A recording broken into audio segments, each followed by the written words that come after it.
Benvenuti cari amici su Underground Sea per proporvi un primer dedicato al Legacy, continuando gli approfondimenti dedicati al Covid-19 World Skype con un player di eccezione, Lorenzo Tassone, uno dei giocatori di spicco del formato, arrivato persino in top 4 al GP di Bologna.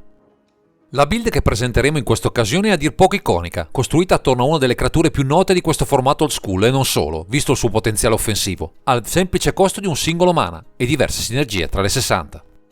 Un archetipo che ha visto avvicendarsi tante tech nel corso degli anni e anche qualche ban recente, ma che è sempre in grado di risorgere dalle sue ceneri, pescando a piene mani tra le carte accessibili, vecchie e nuove, che permettono di ottenere il massimo tra i campi da gioco.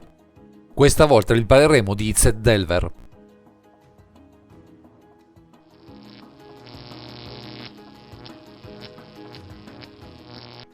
Questo archetipo, come accennato nelle premesse, fonda le sue radici attorno a una creatura, Delver of Secrets, qui in 4 pair, che è base per partenza a razzo, in cui a turno 1 avremo un drop misero, ma con un po' di fortuna, in quello successivo, un 3-2 volante, che può fare molto male. Solo 4 creature così efficaci non bastano a tenere testa con costanza agli avversari, ma Modern Horizon 2 ci regala un suo simile, Dragon's Rage Channeler, anche lui in 4 pair, che grazie alla sua abilità Delirium sarà in grado anche lui di diventare un pericoloso 3-3, sempre per un solo mana. Ma non basta, annoveriamo un altro volante, economico nel cast e grosso nelle statistiche, Murktide Regent, in 3 pair, capace con la sua abilità Delve di entrare in campo presto, aumentando le sue statistiche, se nel processo di cast riusciremo a esiliare istantanee stregonerie fino a diventare un potenziale 8-8. A corollario di questo pacchetto aggressivo di bittante annoveriamo un Ethereal Forager che scimmiotta in parte le caratteristiche dei Murktide Regent, donandoci però qualche magia in mano con i suoi attacchi, e un Trune Nemesis, carta che si protegge dal nostro avversario, perfetta per chiudere con i suoi danni più di un match. Resta ancora spazio per un Young Pyromancer, capace di generare molti token in sinergia con le magie, che dovranno essere molte per fare in modo che questa carta e il resto del comparto creature funzioni al meglio e sia sinergico con il resto della lista.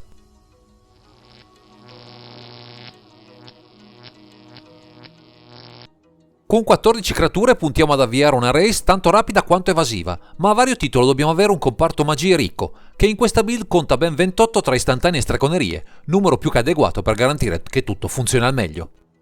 Una prima parte di questa sezione della lista è composta dai cantrip, con 4 Brimstone e 4 Ponder, ed è anche comprensibile questa scelta sia per migliorare la nostra pescata, sia per dare una consistenza necessaria alle mani iniziali, che devono contenere il giusto mix di carte per partenze esplosive.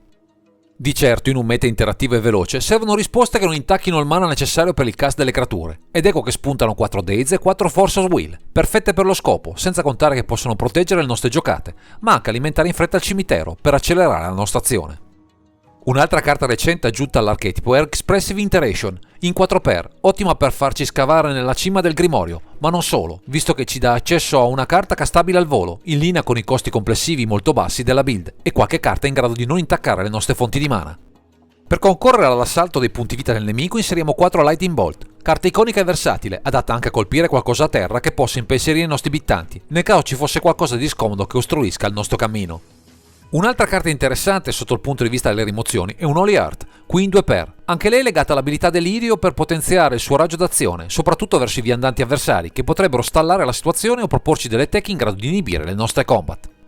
Concludono questa sezione 2 carte particolari, un Darfire, scelto anche per incrementare prima l'abilità Delirio, e un Gunshot, che con il suo costo pirexiano può risultare vincente più di un'occasione, aumentando anche la massa critica di carte istantanee, sia nel Grimorio che nel cimitero.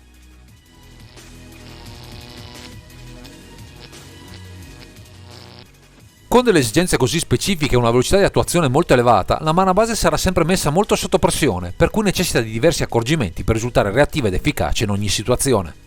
Per questo motivo abbiamo ben 8 fetch, con 2 Flooded Strand, 2 Misty Rainforest, 2 Polluted Delta e 2 Scalding Tarn, puntando a selezionare sempre almeno il blu, colore chiave per buona parte della build e per tutti i costi doppi presenti tra le 60.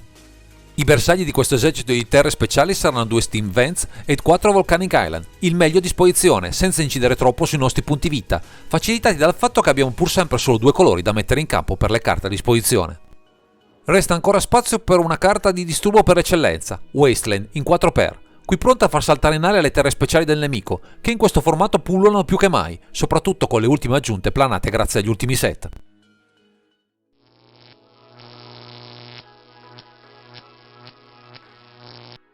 Se tra le 60 abbiamo un piano definito e una serie di slot consolidati su cui far ruotare la nostra azione, nella sideboard dobbiamo far fronte a diversi pericoli che possono ostacolarci, concentrando nei pochi spazi a disposizione una serie di carte specifiche.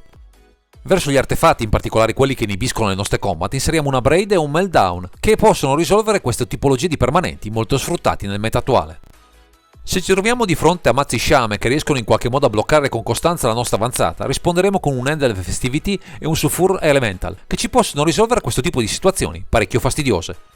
Per bloccare le terre speciali del nostro avversario avremo a disposizione una Alpine Moon, una scelta particolare ma perfettamente in linea con il meta attuale che pullula di Urza Saga e altre pericolose mestizie. Come rinforza al piano counter già presente di Mei aggiungiamo un Force on Negation, un Hydroblast e 2 Pyroblast, così da aumentare la densità di risposte soprattutto in caso di Mirror, un'evenienza non certo rara di questi tempi. Contro i mazzi che abusano del cimitero sfrutteremo Gardivsker Cage, carta sempre utile per chi tenterà di metterci contro ciccioni altrimenti ingestibili con le armi a nostra disposizione. Come elemento di disturbo adotteremo un Narset Parter of Veils e un Null Rod, utili principalmente contro i mazzi a base combo, che tendono a sfruttare elementi di cardolo massicci o artefatti specifici, che spuntano di tanto in tanto tra i tavoli da gioco del formato. Infine, come risposta estrema a carte chiave specifiche, utilizzeremo 2 Surgical Extraction, una carta radicale, ottima in diverse circostanze, per stirare la coperta delle risposte al massimo, visto cosa ci potremo trovare di fronte tra le 1000 minacce presenti nel Legacy.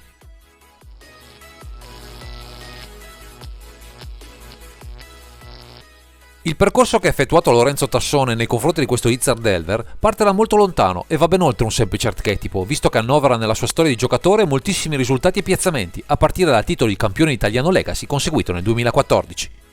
Un veterano che da quest'anno organizza persino una delle leghe europee più rinomate, quella catalana, unendo la sua passione per questo formato old school con le sue vicende personali, pur mantenendo grazie a Inter il suo impegno anche sul territorio italiano. Infatti, anche qui da noi, attraverso un gruppo di amici riuniti sotto il nome di Wooded Team, si diletta a organizzare appuntamenti dedicati a questo formato old school, anche in questi momenti difficili, tenendo alto l'interesse per il Legacy, sia online che tra i tavoli da gioco. La scelta di pilotare questa lista e i suoi settaggi sono ancora inerenti al meta precedente al ban di Ragavan Nibelpilfer, con alcune carte specifiche per questa creatura, ormai estinta dai tavoli del formato, ma il bello di questo archetipo risiede nella sua enorme adattabilità. Certo, questo archetipo non è facile da domare, ma stiamo pur sempre parlando di una lista nelle mani di un campione di razza, che ha tutte le skill e la conoscenza per valorizzarne il potenziale al meglio.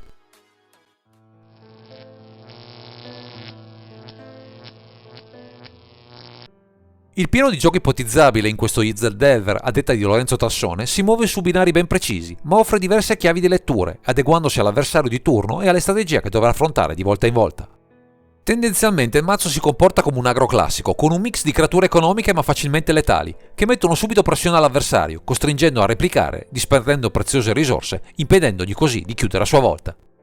A questa linea di gioco si affiancano però elementi di spicco, come Expressive Iteration, che ci forniscono la benzina necessaria per reggere anche i matchup di attrito, dove altri archetipi rischiano di morire da soli, in assenza di motori di card draw adeguati.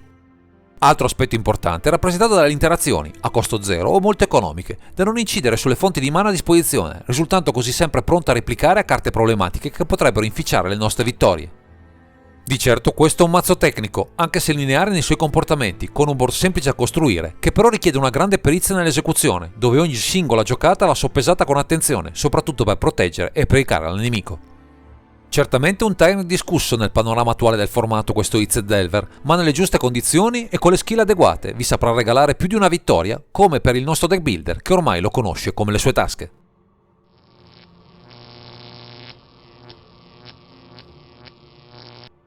Grazie ai consigli del nostro deck builder proviamo ora a comprendere come questa lista si posiziona nel meta Legacy rispetto ai diversi archetipi che al momento bazzicano tra i tavoli da gioco. Un archetipo come questo, un tier 1 praticamente da sempre, capace di adattarsi e di evolversi costantemente con le nuove carte che arrivano nel formato, è chiaro che non avrà mai dei matchup sbilanciati in suo sfavore.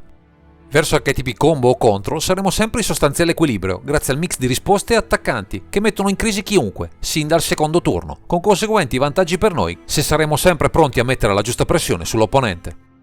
Con gli archetipi Lance la situazione si fa un po' più complicata, ma non sono avversari impossibili da affrontare. Qui dovremo solo prestare la massima attenzione a tutte quelle carte che permetteranno a loro di attuare il loro piano di gioco, premendo sull'accelerazione con la nostra fase agro il più possibile. Anche con Taxes e Elfi non siamo di fronte a matchup impossibili. In questo caso la conoscenza del meta e di questi archetipi sarà fondamentale per colpire chirurgicamente i pezzi chiave, mentre noi continueremo a picchiarli indisturbati con i nostri bittanti ingrossati.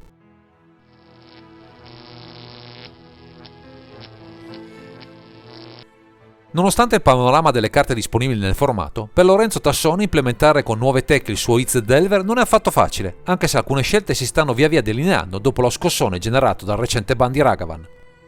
Una di queste, visto il rallentamento generale del meta, è Pyroblast, che già di main è pronto a contrastare l'avanzata dei mazzi control del meta, con conseguente ritorno in auge delle liste basate su Show and Tell, con un incremento consistente del blu tra i tavoli. Questa è solo una delle possibili opzioni, come dimostrato dalle tante varianti che ruotano attorno a Dev Secrets, ma è nella sua versione IZ, quella più pura e aggressiva, che emerge tutto il potenziale di questo archetipo.